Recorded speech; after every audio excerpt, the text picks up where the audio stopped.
कल के क्या नाम है क्लास में हम लोगों ने भूगोल से संबंधित भूगोल की जो बेसिक स्ट्रक्चर है उसके बारे में हम लोगों ने संक्षेप में अध्ययन करने का प्रयास किया, जिसमें हम लोगों ने भूगोल का अर्थ ही हम लोगों ने पढ़ा था, पाठ्यक्रम पे चर्चा किया था, सिलेबस पे, और अर्थ के बारे में हम लोगों ने अध्ययन किया था। अच्छा, कौन कौन से बच्चे आज हैं जो पहला क्लास अटेंड कर रहे हैं? आज आप लोग आज फर्स्ट क्लास अटेंड कर रहे हैं, ठीक है ना? कोई बात नहीं, अभी तो मुझे लगता है कि धीरे धीरे कुछ बच्चे अभी एडमिशन भी ले रहे हैं, वो भी आएंगे, तो बीच बीच में हम थोड़ा थोड़ा करके ऐसे चर्चा करते रहेंगे, ठीक है ना? जिससे ऐसा ना लगे आपको कि आपके सामने भूगोल एक नया चीज़ है, ठीक है ना?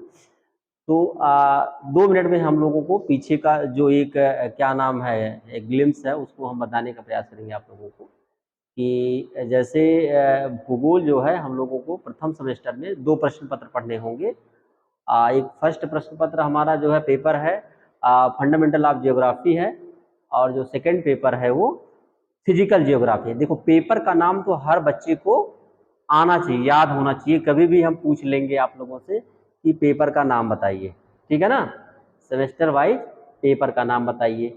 और ये भी हम पूछ लेंगे आप लोगों से कि आपका जो फर्स्ट पेपर का या सेकंड पेपर का जो सिलेबस है वो कितनी यूनिट्स में बांटा गया है, और उस जैसे अगर 4 यूनिट्स में, चूंकि हमारा जो सिलेबस है फर्स्ट सेमेस्टर का और फर्स्ट पेपर का वो 4 यूनिट्स में बांटा गया है। 4 यूनिट्स में आप लोग अभी देख सकते हैं कि ये जो हमारा है ये सिलेबस है, ये जो है हमारा क्या है, सिलेबस है।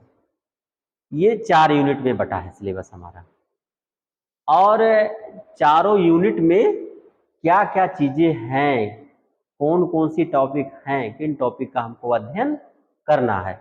जैसे सबसे पहले कल हम लोगों ने भूगोल के अर्थ के बारे में पूरा डिस्कशन हम लोगों ने किया था, पूरे सिलेबस पर एक एक करके विस्तार से हम लोगों ने डिस्कशन किया था कि आखिर उस टॉपिक में हमको क्या पढ़ने को मिलेगा, ठीक है ना? तो इसका तो विस्तार से हम लोगों ने बात किया था सिलेबस पे, और थोड़ा सा और हम लोगों ने हम लोग आगे बढ़े थे, जिसमें भूगोल के अर्थ के बारे में हम लोगों ने अध्ययन किया था, ठीक है ना? आगे बढ़े हम लोग। तो नेक्स्ट जो हम लोगों का टॉपिक है फर्स्ट यूनिट का, यह है डिफिनेशन ऑफ जियोग्राफी, ठीक है ना? Definition of geography. आज हम लोग भूगोल में कुछ विद्वान ऐसे महत्वपूर्ण विद्वान हैं, महत्वपूर्ण विद्वानों के द्वारा दिए गया जो परिभाषा है, देखिए ये अर्थ के बारे में, ये स्लाइड है अर्थ के बारे में। स्लाइड जब आप लोगों को अगर आपको लिखना होगा तो लाइब्रेरी से आप लोग किताब ले लीजिएगा, ठीक है ना? बुक्स आपको मिल जाएगी, और प्लस ये जो लेक्चर आपको मिल रहा है ना, इस लेक्चर का शार्ट नोट आप बनाते रहिएगा। प्लस ये जो क्या नाम है लेक्चर है ना, ये आपके यूट्यूब पे जाएगा, ग्रुप पे जाएगा, और उस ग्रुप को अगर आप देख करके फिर से नोट्स अगर बनाना चाहेंगे तो उसको आप बना सकते हैं, ठीक है ना? लेकिन ऐसा नहीं है कि आपको दोबारा वीडियो मिल जाएगी तो फिर आप क्लास में अपना नोट्स बुक ना चलाएं, ठीक है ना? कुछ जो की पॉइंट्स होते हैं, हेडिंग्स होते हैं, लेखक के नाम होते हैं, या उनके पुस्तक होते हैं, या उनके द्वारा दिए गए कुछ सिद्धांत होते हैं, उनको आपको नोट करना है क्लास में ही। इसलिए क्लास में हमेशा आपका नोटबुक और पेन खुला होना चाहिए, और शरीर के साथ साथ आपका दिमाग भी एक्टिव होना चाहिए। कुछ बच्चे ऐसे होते हैं कि दिमाग, शरीर यहाँ रहता है और दिमाग कहीं और रहता है, ठीक है ना? तो वो कन्फ्यूजन में रहते हैं। देखो, एक बच्ची जैसे उधर देख रही है, अब क्या मिल जा रहा है उधर देखने से, ठीक है ना? तो दिमाग डाइवर्ट मत करिए आप लोग, कहने का मतलब ये है 40 मिनट बैठना है, कॉन्सेंट्रेट करके बैठिएगा, कुछ लेके जाइएगा, ठीक है ना? तो बी फोकस्ड होकर के क्लास में बैठिए आप लोग, ठीक है ना? तो ये स्लाइड आप लोगों के अर्थ का है, और नेक्स्ट हमारा जो टॉपिक है वो है क्या नाम है, भूगोल की जो महत्वपूर्ण परिभाषाएं हैं, जो विद्वानों के द्वारा कुछ दी गई परिभाषाएं हैं, उसके बारे में हम लोगों को अध्ययन करना है, ठीक है ना? देखिए ये स्लाइड जो है हमारा कुछ जो भूगोल महत्वपूर्ण भूगोलवेत्ता हैं उनके द्वारा जो दी गई परिभाषाएं हैं, ये परिभाषा ऐसे नहीं है। इन विद्वानों ने इस विषय पर बहुत गहरी अध्ययन की है। इन विद्वानों ने इस विषय पर, भूगोल विषय पर बहुत गहरी अध्ययन की है और अध्ययन करने के उपरांत कुछ ऐसे इनके विचार उस विषय से संबंधित आए हैं जो आपके सामने प्रस्तुत किए जा रहे हैं। जैसे अभी आप लोग थोड़ा सा अगर आप लोग देखेंगे कि लिखा है कि भूगोल के दृश्य तथा मानवीय क्रियाकलापों के अंतर संबंधों की व्याख्या करता है। भूगोल जो होता है पृथ्वी के क्या दृश्य तथा मानवीय क्रियाकलापों की व्याख्या, एक सामान्य अगर हम परिभाषा के रूप में देखते हैं तो ये आता है कि भूगोल एक ऐसा विषय है जो पृथ्वी जानते हैं ना कितना बड़ा है, पृथ्वी के दृश्य उसमें क्या क्या आ जाते हैं अभी आगे हम लोगों को देखने को मिलेगा कि जैसे स्थल मंडल है, जल मंडल है, वायुमंडल है, और उसी पृथ्वी पे जो मानव निवास करता है, मानव निवास करता है ना, पृथ्वी पे ही निवास करता है ना, और तो कोई ग्रह नहीं है कि जिसमें मानव रहता हो, है क्या? हमको तो नहीं जानकारी है, आप लोगों को जानकारी है?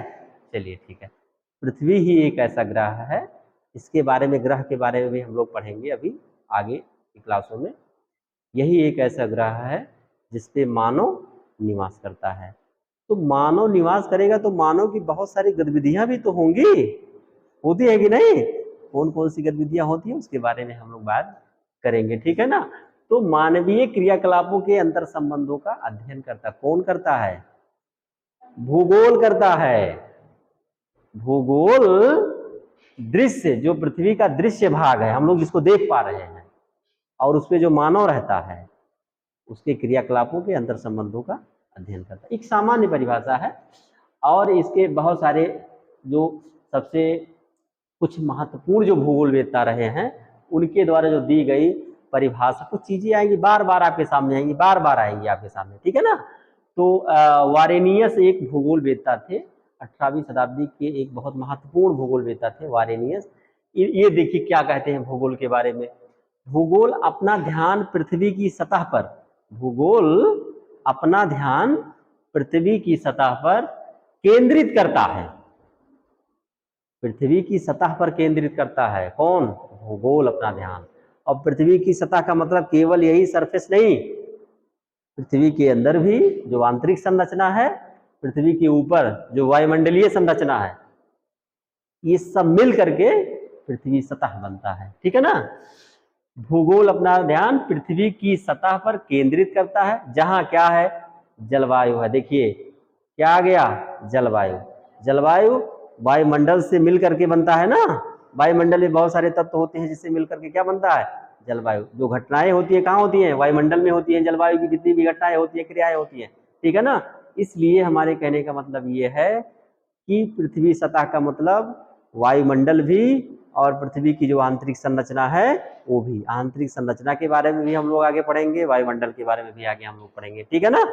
अभी कुछ की पॉइंट्स आ रहे हैं, कुछ शब्द आ रहे हैं जिनके बारे में हम लोग अध्ययन कर रहे हैं, ठीक है ना। केंद्रित करता है भूसतही दृश्यों, जलाशयों, वन, खनिजों, पशु तथा मानव निवासियों जैसे तत्वों का निरीक्षण करता है, ठीक है ना। सभी को इन्होंने समाहित कर दिया। किसने?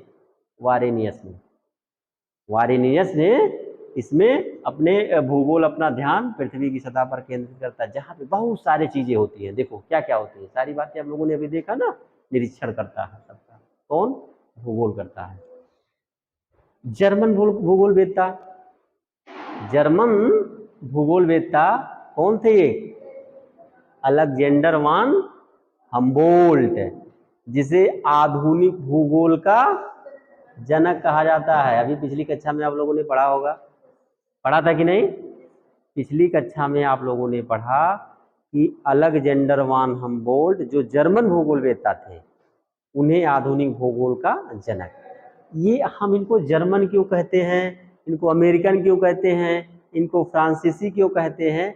आगे जब आप लोग भौगोलिक चिंतन का इतिहास पढ़ेंगे तो ये पहले क्या होता था, 18वीं शताब्दी से पहले क्या होता था कि जर्मनी, फ्रांस, अमेरिका, ब्रिटेन जैसे देशों में ये बड़े बड़े जैसे क्या होते थे, संस्थाएं स्थापित की जाती थी, बड़े बड़े क्या होते थे, संस्थाएं स्थापित की जाती थी।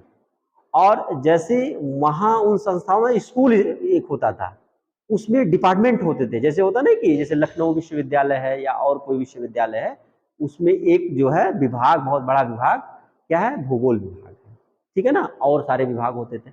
तो उसमें जो अध्ययन करने वाले छात्र, शोध छात्र और जो प्रोफेसर्स होते थे, वो भूगोल के विकास के लिए काम करते थे, भूगोल के विकास के लिए काम करते थे।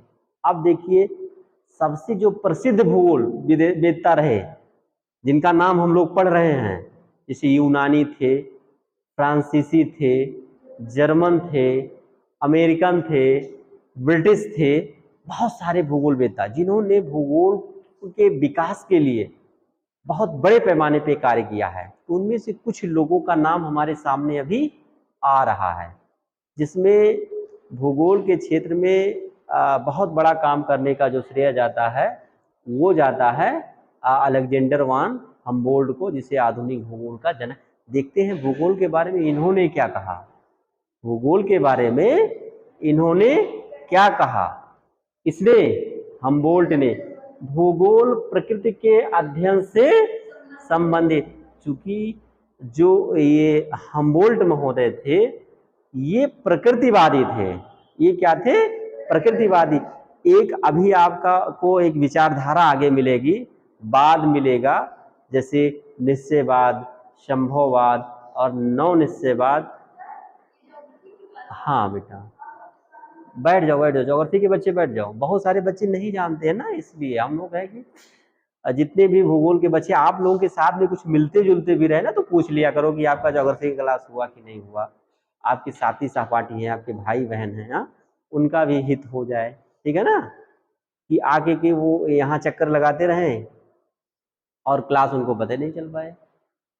तो बता दीजिए, थोड़ा सा उपकार आप लोग कर दीजिए अपने भाइयों बहनों पे, ठीक है ना, भैया चलो आप लोग भी कुछ ले लो यहाँ बैठ करके क्लास में, ठीक है ना, तो बता दिया करिए आप लोग भी, ठीक। तो ये चूंकि जो हम्बोल्ट महोदय थे ये प्रकृतिवादी थे, ये निश्चयवादी थे, प्रकृति की शक्ति पे इनको सबसे अधिक विश्वास था, ठीक है ना, इसलिए ये क्या कहते हैं, भूगोल प्रकृति के अध्ययन से संबंधित है, कि नेचर ही सब कुछ है, ठीक है ना, भूगोल जो है प्रकृति का अध्ययन करता है, ठीक है ना।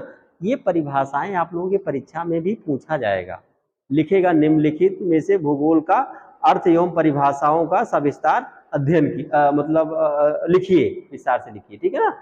तो आप विद्वानों का नाम और परिभाषा आपको याद नहीं रहेगा, ये तो हम आपको जो है व्याख्या करके बता रहे हैं ना कि आखिर वो क्या कहना चाहते थे भूगोल के बारे में, ठीक है ना। तो आपको लिखना पड़ेगा, अगर आप परिभाषा के साथ साथ उनके परिभाषा की व्याख्या भी अगर कर देते हैं तब तो सोने पे सुहागा, कहा नहीं जाता है, सोने पे सुहागा मुहावरा नहीं है कि नहीं है, कि मान लीजिए कोई लाभ आपको मिल रहा हो और उससे भी ज्यादा वो लाभ मिल जाए आपको, ठीक है ना, तो उसे क्या कहा जाता है, सोने पे सुहागा हो जाता है, ठीक है ना। तो मान लीजिए कि अगर आप परिभाषा लिख रहे हैं, अगर उस परिभाषा की व्याख्या भी कर दे रहे हैं, तो आपको नंबर मिलना था एक प्रश्न में 5, तो एग्जामिनर दे देता है आपको 7 नंबर, तो 2 नंबर आपका सुहागा वाला हो जाता है, ठीक है ना। तो इस तरीके से नंबर लिया जाता है, ठीक है ना। चलिए, इन्हीं के समकालीन एक भूगोलवेत्ता और थे, इन्हीं के समकालीन एक भूगोलवेत्ता और थे, क्या नाम था उनका, कार्ल रिटर थे, ठीक है ना। ये भी जर्मनी के ही थे, ये भी जर्मनी के ही रहने वाले थे। इन्होंने क्या लिखा, भूगोल का उद्देश्य पृथ्वी के तल का अध्ययन करना है, जो मानव का निवास गृह है। अब समझ में आ गया होगा आप लोगों का, निवास गृह मानव का है कि नहीं है, पृथ्वी का तल। अब पृथ्वी का तल मानव केवल स्थल से नहीं प्रभावित होता है, नीचे से भी प्रभावित होता है, ऊपर से भी होता है कि नहीं होता है। जैसे हम लोग हैं, खूब उमस हो रही है, हो रहा है उमस ना, अभी खूब ठंडी ठंडी हवा चल जाए, बारिश हो जाए ना, तो हमारे शरीर में ठंडी हवा जब लगेगी कितना अच्छा लगेगा। तो हमको प्रभावित किया कि नहीं किया, हवा किया ना प्रभावित, वायुमंडल से होकर के चल रही हवा, तो वायुमंडल में प्रभावित है। स्थल पे है, हमको स्थल पे बहुत सारी चीजें हमको प्रभावित कर रही है, ठीक है ना। हम जो जिस आवास में रहते हैं वो भी इसी स्थल पे बना हुआ है। अभी पानी हम लोगों को अगर पीना है तो हम लोग क्या करते हैं, ग्राउंड वाटर को निकाल करके किसके माध्यम से, नलकूप के माध्यम से, सबमर्सिबल के माध्यम से क्या करते हैं, पीते हैं। ये चाहते। अभी खनिज को देख लीजिए, बहुत सारे खनिज हैं, लोहा, कोयला, तांबा, बहुत सारी एनर्जी, ऊर्जा है, पेट्रोलियम है, तमाम चीजें कहाँ से आती है, नीचे से निकाला जाता है। निकाला जाता है कि नहीं निकाला जाता, उसकी बहुत सारी चीजें बनती हैं जो मानव अपने उपयोग या उपभोग में प्रयोग करता है कि नहीं करता है। तो इसलिए क्या कहे रिटर महोदय, भूगोल का उद्देश्य पृथ्वी तल का अध्ययन करना है जो मानव का निवास गृह है, ठीक है ना। प्रभावित किया ना, गृह है ना, समझ में आ रहा है परिभाषा ना। चलिए अब देखिए, अब ये जर्मनी वाले तो खैर अपना बात कह गए, जर्मनी वालों में और फ्रांस वालों में, वहां के रहने वाले लोग नहीं, वहां के जो भूगोलवेत्ताओं में मतों में बड़ा अंतर देखने को मिलता है। मतों में जब हम लोग कभी पढ़ेंगे इस चीज को तो बड़ा अंतर देखने को मिलता है, ठीक है ना। अभी इनके परिभाषा से भी अंतर हमको कुछ स्पष्ट कुछ बातें निकल करके आएंगी, ठीक है ना, कि वो क्या कह रहे थे भूगोल के विषय में और ये फ्रांस वाले क्या कह रहे हैं, फ्रांसीसी भूगोलवेत्ता क्या कह रहे हैं। एक बहुत बड़ा स्कूल था, वहाँ बहुत सारे विद्वान रह के पढ़ते थे, जिसमें फ्रांसीसी भूगोलवेत्ता Vidal de la Blache, Vidal de la Blache, Blache महोदय क्या कहते हैं भूगोल के बारे में, आखिर कौन सी परिभाषा उन्होंने दिया। देखिए, भूगोल मनुष्य से नहीं स्थान से संबंधित विज्ञान है। ये कहते हैं कि भूगोल मनुष्य से नहीं स्थान से संबंधित क्या है, विज्ञान है। बच्चा एक पेन निकाल लो, लाई हो, और कलम वो निकाल लो, नोटबुक, ठीक है ना। एक ये होता नहीं, थाली नहीं है कि ये तुम एक रोटी तोड़ के तुम खाओ, हम भी खा ले एक थाली में। ये नोटबुक और पेन अपनी अपनी होनी चाहिए, ठीक है ना, अपनी अपनी लेके आया करो। ऐसा नहीं है कि चलो ठीक है, आधे दूर बस्ता तुम ढोना, आधे दूर हम ढोएंगे, और एक क्लास में तुम लिख लेना, एक क्लास में हम लिख लेंगे, हो जाएगा। पढ़ाई एक ऐसी चीज होती है, शिक्षा एक ऐसी चीज होती है जिसका विभाजन नहीं होता है, ठीक है ना, ये कोई बांट नहीं पाता है, ठीक है ना। इसलिए सबसे ज्यादा अगर मेहनत कहीं करना चाहिए तो शिक्षा पे। जहां बंटवारा नहीं होता ना, उस पे लोग ज्यादा मेहनत करते हैं, उस पे, क्योंकि सारा चीज उनका होता है। आलस वहां होता है जहां बंटवारा होता है, आलस वहां होता है जहां बंटवारा होता है, क्योंकि लोग देखते हैं कि हम करेंगे ज्यादा कर रहे हैं, दूसरे को लगेगा ये ज्यादा, हम ज्यादा कर रहे हैं, और ज्यादा क्यों करें जब बंटना सभी में है। होता है कि नहीं होता है ऐसा। तो इसलिए वहां कार्यों में शिथिलता पाई जाती है, और जहां बंटवारा नहीं होता है ना, वहां शिथिलता नहीं, वहां सक्रियता पाई जाती है। तो शिक्षा में बंटवारा नहीं, इसका मतलब शिक्षा सक्रियता के साथ हासिल करिए, ठीक है ना। तो सारी चीजें एकदम, हथियार नहीं रहेगा लड़ाई कैसे लड़ेंगे आप। तो हथियार जरूर अपना मजबूत रखिए, ठीक है ना। अब शिक्षा का क्या हथियार है वो आप लोग खुद ही समझते हैं, ठीक है ना। अब देखिए, एक भूगोलवेत्ता थे, जर्मन ये भी थे, अल्फ्रेड हेटनर महोदय। कौन थे? अल्फ्रेड हेटनर महोदय थे। ये क्या कहते हैं भूगोल के, भूगोल एक भू विस्तारित विज्ञान है, भू विस्तारित विज्ञान है, ठीक है ना, जिसका उद्देश्य पृथ्वी के तल पर क्षेत्रीय विभिन्नताओं, भूगोल का उद्देश्य, यह एक भू विस्तारित विज्ञान है। इसका जो उद्देश्य पृथ्वी तल के जो विशेषताएं हैं, विभिन्नताएं हैं, क्षेत्रीय विभिन्नताएं, डिफरेंशिएशन होता है ना पृथ्वी के तल पर, विभिन्नताओं और उनके स्थानिक संबंधों का अध्ययन करना होता है। पृथ्वी तल पे बहुत सारी विभिन्नता पाई जाती है ना, कि कहीं मैदान है, कहीं पठार है, कहीं पर्वत है कि नहीं है। पर्वतों पे रहने वाला जो प्राकृतिक वातावरण है, वहाँ का जो मानव समुदाय है, उसके क्रियाकलाप, रहन सहन, खान पान, वहाँ की प्राकृतिक वनस्पतियाँ, वहाँ की कृषि, वहाँ का मृदा संसाधन, और एक मैदान का जो है, मैदान में रहने वाला व्यक्ति, उसके द्वारा किए जाने वाले जो कार्य होते हैं, कृषि जैसे फसलों में विविधता देखने को मिलती है, पशुपालन होता है, तमाम चीजें होती हैं, ठीक है ना। तो बहुत सारे जो है विभिन्नताएं देखने को स्थलों पे मिलती हैं, और उन्हीं जो विभिन्नताएं हैं उनका जो स्थानिक क्या संबंध है, उन्हीं का अध्ययन करना होता है हमको। एक दूसरे का क्या संबंध है, उन्हीं का अध्ययन। किसका उद्देश्य होता है? भूगोल का। कौन कह रहे हैं? हेटनर। कौन कह रहे हैं? अल्फ्रेड हेटनर महोदय कह रहे हैं। चलिए देखिए, एक और महत्वपूर्ण भूगोलवेत्ता है कि जैसे हम लोगों ने अभी जर्मनी को पढ़ लिया और फ्रांस वालों को पढ़ लिया और एक अमेरिका वाले हैं। देखिए, हैं तो बहुत सारे लोग, बहुत सारे लोगों की परिभाषाएं हैं, लेकिन कुछ जो महत्वपूर्ण परिभाषाएं हैं वो आपके सामने हम लोग आज अध्ययन करने का प्रयास कर रहे हैं, ठीक है ना, यहाँ लाने का प्रयास कर रहे हैं। देखिए, कौन है ये? रिचर्ड हार्टसॉन। कौन है? हाँ, अच्छा, बैरोज छूट गए। चलिए, ये बैरोज जो थे अमेरिका के ही थे और बहुत बड़े पारिस्थितिकी विज्ञानी थे ये, ठीक है ना, बहुत बड़े पारिस्थितिकी विज्ञानी थे। इनका मानना ये था कि भूगोल मुख्य रूप से मनुष्य और उनके प्राकृतिक पर्यावरण के मध्य संबंधों की व्याख्या करता है। मनुष्य और उसका जो प्राकृतिक वातावरण होता है या पर्यावरण होता है, ठीक है ना, हम लोग तो मनुष्य ही है ना, कोई संशय तो नहीं है। और हम लोगों का तो एक वातावरण भी होता है ना, पर्यावरण होता है कि नहीं, होता है ना, बहुत सारी चीजें होती है। जब हम लोग इन्वायरमेंट ज्योग्राफी पढ़ेंगे ना तो पढ़ेंगे, बहुत डिटेल से पढ़ेंगे, ठीक है ना, क्या चीज़। लेकिन संक्षेप में कि अगर हम सामान्य रूप से पर्यावरण की परिभाषा देखते हैं कि हमारे चारों तरफ से जो हम घिरा हुआ आवरण है उसे हम पर्यावरण कहते हैं। अब चारों तरफ से किस चीज़ से हम घिरे हुए हैं? एक जैविक, एक अजैविक। जैविक मतलब जिसमें जीव हो, अजैविक मतलब जिसमें जीव ना हो। अब आप लोग तो खुद ही देख सकते हैं जिसमें जीव है किसमें नहीं है। देख सकते हैं कि नहीं देख सकते हैं? देख सकते हैं ना। अरे भाई, नहीं देख सकते? जीवित में और उसमें नहीं देख सकते। और जीवित में एक पादप जगत होता है और एक जीव जगत होता है, जंतु जगत होता है। पादप मतलब वनस्पति, हरे जो वनस्पतियां होते हैं वो पादप होते हैं, ठीक है ना। और जीव जंतु जानते हैं ना, हम लोग भी जीव जंतु हैं।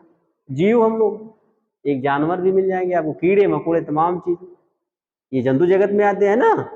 तो ये हमारे चारों तरफ ही तो हैं। अजैविक चीजें भी, जैसे इतना बड़ा घर बन गया, सड़कें हैं, इसमें जीव तो नहीं है ना, इसक के तो कहीं जाएगा नहीं ना। कुर्सी मेज है, हाँ, साइकिल से आए होंगे आप लोग, कोई स्कूटी से आएगा, कोई मोटरसाइकिल से आया होगा, कोई कार से आया होगा, है ना। ये क्या है? अजैविक है, जीव नहीं है इसमें। मानव से चारों तरफ उससे क्या है? घिरा हुआ। हमारे चारों तरफ का आवरण वही सब तो है, वही है ना। तब देखो, तो मानव के चारों तरफ से जो घिरा हुआ है आवरण होता है उसे हम पर्यावरण कहते हैं। अब देखिए क्या कहते हैं ये बैरोज महोदय, भूगोल मुख्य रूप से मनुष्य और उसके प्राकृतिक वातावरण, वही सारी प्राकृतिक वातावरण के मध्य संबंधों की व्याख्या करता है। ये ऐसा किसने कहा? बैरोज ने कहा। मतलब इन्होंने प्रकृति को ज्यादा महत्व दिया, ठीक है ना, पारिस्थितिकी को ज्यादा, उसी के संबंधों का ये अध्ययन करते हैं, ठीक है ना। नेक्स्ट देखिए, अमेरिकी भूगोलवेत्ता रिचर्ड हार्टसोन। क्या कहते हैं रिचर्ड हार्टसोन? हार्टसोन कहते हैं कि भूगोल भूतल के परिवर्तनशील स्वरूप के, भूगोल बहुत महत्वपूर्ण परिभाषा है इनका, बहुत बहुत कम शब्दों में बहुत बड़ी बात ये कह रहे हैं, कम शब्दों में बहुत बड़ी बात ये कह रहे हैं कि भूगोल भूतल के परिवर्तनशील स्वरूप के यथार्थ, क्रमबद्ध और तर्क संगत वर्णन एवं व्याख्या करता है। यथार्थ, तर्क संगत, क्रमबद्ध वर्णन एवं व्याख्या करता है, ठीक है ना। अब देखिए क्या कहता है, भूतल, भूतल समझ गए ना, सरफेस लेवल जो हमारा है, सरफेस लेवल। और सरफेस लेवल का मतलब खाली यही नहीं कि यही खाली, नीचे भी वायुमंडल भी, ठीक है ना। परिवर्तनशील स्वरूप, तो परिवर्तन होता है कि नहीं? होता है ना। बहुत सारा परिवर्तन हमारे धरातल पर स्पेस में देखने को मिलता है, ठीक है ना। और प्रकृति ही परिवर्तन करती है। एक अभी हमने कहा था ना एक दिन कि भूगोल का एक महत्वपूर्ण कथन है कि परिवर्तन प्रकृति का नियम है। परिवर्तन प्रकृति का नियम है। अब देखिए क्या करता है परिवर्तन से लोग यथार्थ मतलब क्या वर्तमान समय में हो रहा है, एकदम फैक्ट आपको देखिए क्या परिवर्तन हो रहा है उसका क्रमबद्ध सिस्टमेटिक रूप से अध्ययन एक होता है। क्या होता है? सिस्टमेटिक रूप से अध्ययन होता है, ठीक है ना, क्रमबद्ध है और तर्क संगत। कोई ऐसा अध्ययन आप करिए जो लॉजिकली हो, जिसमें तर्क किया जा सके, कल्पना पे आधारित अध्ययन ना हो, कल्पना पे आधारित अध्ययन ना हो, ठीक है ना। बहुत सारे अध्ययन ऐसे होते हैं जो कल्पना पे आधारित होते हैं। कल्पना का जो अध्ययन होता है वो फैक्ट नहीं होता है, वो मान लिया जाता है। क्या होता है? मान लिया जाता है। तो ये कहते हैं कि यथार्थ हो, क्रमबद्ध हो, सिस्टमेटिक हो और तर्क संगत हो, लॉजिकल हो, ठीक है ना, का वर्णन एवं व्याख्या करता है, ठीक है ना। तो कुछ जो महत्वपूर्ण विद्वान रहे हैं जिन्होंने भूगोल के क्षेत्र में अपनी कुछ जो महत्वपूर्ण परिभाषाएं हैं उसके बारे में इन्होंने विस्तार से जो है विवरण दिया है, जिसके बारे में हम लोगों ने संक्षेप में अध्ययन किया। अन्य भी और महत्वपूर्ण कुछ विद्वान हैं, अन्य और भी कुछ महत्वपूर्ण विद्वान हैं। आप लोग अगर और पढ़ना भी चाहेंगे तो उनके बारे में आप लोग पुस्तकालय से आप लोग ले लेंगे पुस्तकालय से पुस्तक मिल जाएगा ना, कार्ड बनवा लीजिए, पुस्तक मिल जाएगा और उसके बाद में उसको ले करके और उसको भी चैप्टर वाइज अध्ययन कर लीजिएगा, एक बार देख लीजिएगा और उसका नोट्स बना लीजिएगा आप लोग। तो इसमें बहुत सारी बातें जैसे परिभाषा, इनके लेखकों के नाम, इनका किताब का नाम, बहुत सारी चीज़ें ऐसी जो आपके लिए बहुत महत्वपूर्ण हैं। आगे जब आएंगी तो आपके लिए बहुत आसान रहेंगी, ठीक है ना। तो ये चीज़ें हैं। नेक्स्ट कोई दिक्कत तो नहीं है आप लोगों को? आगे बढ़ा जाए? चलिए आगे बढ़ते हैं, ठीक है।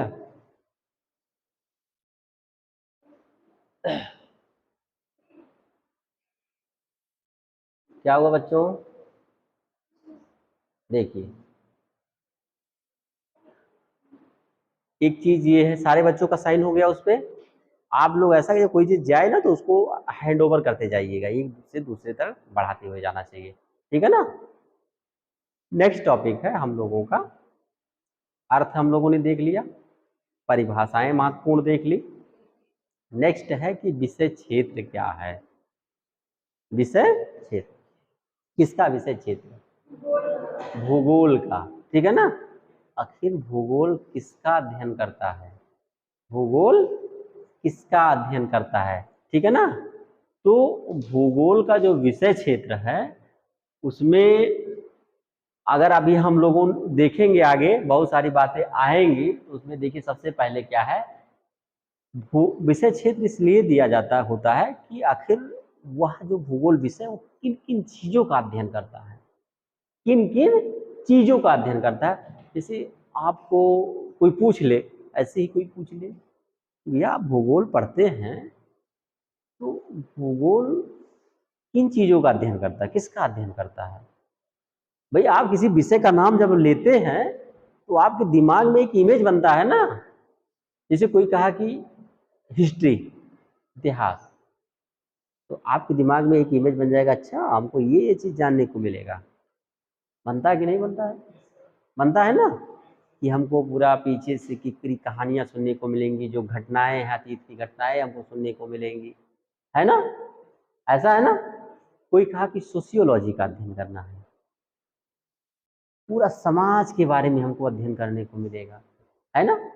कोई कहेगा कि हमको पॉलिटिकल साइंस का अध्ययन करना है, तो पॉलिटिकल साइंस जैसे हम नाम लेते हैं वैसे अच्छा हमको शासन व्यवस्था के बारे में जानने को मिलेगा, व्यवस्थाओं के बारे में जानने को मिलेगा, कॉन्स्टिट्यूशन के बारे में जानने को मिलेगा, यही होता है ना। इसी तरीके से भूगोल भी है। तो भूगोल का जब कोई नाम लेता है तो आपके दिमाग में क्या छप के आता है? पृथ्वी आता है कि नहीं आता है? सबसे पहले पृथ्वी आता होगा। पृथ्वी के बारे में जानने को मिलेगा। अब पृथ्वी में बहुत सारी बातें हैं, पृथ्वी में बहुत सारी बातें हैं, सरफेस लेवल भी है, मानव भी है। बस पृथ्वी में यही दोनों चीज की बात होगी आपको, इन्हीं दो तत्वों की बात होगी, एक भूतल और एक मानव समुदाय, इन्हीं के क्रियाकलापों की सारी बात आपको होगी, ठीक है ना। अब वो विस्तार से देखेंगे। तो उसके लिए जो है एक विषय वस्तु, इसीलिए हम लोग पढ़ते हैं कि आखिर किन किन चीजों का अध्ययन हम लोग करते हैं उसमें, ठीक है ना। आइए देखते हैं क्या क्या करते हैं। भूगोल क्या है? एक स्थानिक विज्ञान है। भूगोल क्या है? एक स्पेशियल साइंस है, जो भूतल पर पाए जाने वाले विभिन्नताओं का, वही अभी जो हमने किसका परिभाषा पढ़ा है, यथार्थ क्रमबद्ध वर्णन और व्याख्या करता है, किसका था? हार्टसोन महोदय का परिभाषा है ना। इसीलिए हमने कहा कि हार्टसोन की जो परिभाषाएं हैं बहुत महत्वपूर्ण है, ठीक है ना। उन्होंने जो है बहुत अच्छी तरीके से उसको जो है किया है व्याख्या। भूगोल के अंतर्गत पृथ्वी के तल पर पाए जाने वाले संपूर्ण, पृथ्वी के तल पर पाए जाने वाले संपूर्ण भौतिक, जैविक, क्या है, मानवीय तत्वों, तथ्यों तथा घटनाओं का अध्ययन सम्मिलित होता है। अब देखिए भौतिक, भौतिक क्या होता है, जैविक क्या होता है, मानवीय क्या होता है। भौतिक में क्या होता है? ऐसी चीज, पृथ्वी पे पाए जाने वाले ऐसे तत्व है जिसके निर्माण में मानव का कोई हाथ ना हो, जिसके निर्माण में मानव का कोई हाथ ना हो। कुछ ऐसा देख पा रहे हैं आप लोग कि जिसके निर्माण में मानव का कोई हाथ ना हो? ऐसी चीजों को हम लोग भौतिक कहते हैं, ऐसी चीजों को हम लोग भौतिक कहते हैं। अब बताइए, कोई चीज आप समझ पा रहे, देख पा रहे हैं अपने सामने कि जिसके निर्माण में मानव का कोई हाथ ना हो? बताइए। हाँ, वो भौतिक है, प्रकाश वायु है। पर्वत, एक स्थल पर पाए जाने वाला जो सबसे महत्वपूर्ण पर्वतीय क्षेत्र है। फिर मैदानी क्षेत्र आ जाएगा, पठारी क्षेत्र आ जाएगा, स्थल की बात जब करते हैं। फिर पृथ्वी के आंतरिक भागों में बहुत सारे खनिज संसाधन हैं, बहुत सारी चीजें हैं, वो आ जाएंगी। प्राकृतिक वनस्पतियां हैं, जैसे ऐसी चीजें जो हैं क्या हैं, ये सारी चीजें भौतिक में आ जाती है, भौतिक की श्रेणी में, जिनके निर्माण में मानव का कोई हाथ ना हो। इसे हम क्या कहते हैं? भौतिक, फिजिकल कहते हैं इसको। इसे हम क्या कहते हैं? फिजिकल। आपका जो सेकंड पेपर है ना, सेकंड पेपर फिजिकल ज्योग्राफी है, इन्हीं सारी चीजों पे पूरा विषय है, भौतिक भूगोल। भौतिक भूगोल में उन सारी चीजों को हम लोग पढ़ेंगे जिसके निर्माण में मानव का कोई हाथ नहीं है, मानव का कोई हाथ नहीं है, ठीक है ना। ऐसी चीजों के बारे में। और उसमें क्या है? जैविक है। जैविक मतलब जिसमें जीव पाया जाता हो, जिसमें जीव, जैसे हमने बताया जैविक में एक जंतु जगत होता है, एक पादप जगत होता है। क्या क्या होता है? एक जंतु जगत होता है, एक पादप जगत होता है। पादप मतलब जो वनस्पतियां, पेड़ पौधे होते हैं। जंतु जगत में जो होता है, जैसे मनुष्य होता है, जानवर होता है, कीड़े मकोड़े होते हैं, बहुत सारे, पक्षियां होती हैं, सब लोग होते हैं, ठीक है ना। जबकि वही मानवीय तत्वों, मानव है, इससे संबंधित कुछ बहुत सारे तत्व भी हैं। इनका जो अध्ययन है, तथ्यों और घटनाओं का अध्ययन सम्मिलित होता है किसके अंतर्गत? भूगोल के अंदर। अब देखिए इसका विस्तार से इसी प्रकार भौगोलिक अध्ययन में सम्मिलित घटनाओं क्षेत्रों के अनुसार भूगोल के विषय क्षेत्र को निम्न भागों में वर्गीकृत किया जा सकता है, ठीक है ना। बहुत सारे इसमें भाग। देखो पहला 3 घटनाएं है ना, एक भौतिक, एक जैविक और एक मानवीय, ठीक है ना। अब देखिए, अगर डिटेल में हम लोग बात करते हैं इसके बारे में, डिटेल में अगर बात करते हैं कि देखिए भौतिक घटना, भौतिक घटना देख रहे हैं ना। भौतिक घटना में स्थल मंडल आ गया। स्थल मंडल ये पूरा धरातल हमारा जो है, स्थल मंडल जिसे कहते हैं, लिथोस्फीयर जिसको कहते हैं, ठीक है ना। जिसपे पर्वत, पठार, मैदान, झील, झरने, नदी, समुद्र, नदी, ये सब पाए जाते हैं। समुद्र तो एक जल मंडल हो जाएगा, ठीक है ना। वनस्पतियां जो हैं स्थल मंडल पे पाई जाती हैं, ठीक है ना। मानव समुदाय स्थल मंडल पे पाया जाता है, ठीक है ना। तो भौतिक घटनाओं के अंतर्गत स्थल मंडल में बहुत सारे परिवर्तन देखने को मिलते हैं, हम लोगों को मिलते हैं ना। जबकि जैविक घटना में क्या होता है, पारिस्थितिकी एवं पारिस्थितिकी तंत्र, पादप जगत, प्राणी जगत और वायु। पादप जगत में एक पादप जगत होता है, एक प्राणी जगत होता है, फ्लोरा फ्यूना होता है, ठीक है ना। वनस्पति जिसे कहते हैं और जंतु जिसे कहते हैं। वनस्पतियों को पादप कहते हैं और जंतु को तो जंतु ही है, ठीक है ना। तो इनका अध्ययन होता है जैविक घटनाओं में। जैविक मतलब जिसमें जीव हो, बस इतना समझिए। और फिर दिमाग लगाइए कौन सी ऐसी चीजें हैं कि जहां जीव पाए जाते हैं, ठीक है ना। और नेक्स्ट है मानवीय घटना। मानवीय घटना में बहुत सारी चीजें हैं। मनुष्य और उसका पर्यावरण, मनुष्य और उसका क्या है, पर्यावरण। जनसंख्या के संघटक, जनसंख्या भी तो है, मानव से ही रिलेटेड तत्व है। अब देखिए क्या, जनसंख्या संसाधन भी है, जनसंख्या नीति है, ये जनसंख्या से रिलेटेड हो गया। और अर्थव्यवस्था एवं मानव व्यवसाय, भाई एक अर्थव्यवस्था है ना मानव की, और उसका जो व्यवसाय है, कृषि है, पशुपालन है, उत्खनन है, विनिर्माण है, उद्योग है, परिवहन है, व्यापार है, वाणिज्य सेवाएं हैं, तमाम चीजें होती है मानव की, ठीक है ना। ये तो इसके विशेष क्षेत्र के अंतर्गत है, ठीक है ना। मानव क्या क्या करता है, इन सारी चीजों के बारे में इसमें हम लोग देख रहे हैं। उसके बाद में जो है समाज होता है, मानव का एक समाज होता है ना, उसकी एक संस्कृति होती है, उसकी एक भाषा होती है, उसका एक जो है सामाजिक कुछ प्रथाएं होती है, कुछ मानव प्रजातियां होती हैं इत्यादि। एक सांस्कृतिक प्रदेश होता है इत्यादि। क्या होता है, ये इसके मानवीय तत्व के अंतर्गत आते हैं, ठीक है ना। इसके अंतर्गत मानवीय तत्व के अंतर्गत आते हैं। आप लोग थक गए होंगे और समय भी हम लोगों का समाप्त होता है, ठीक है ना। तो शेष बातें हम लोग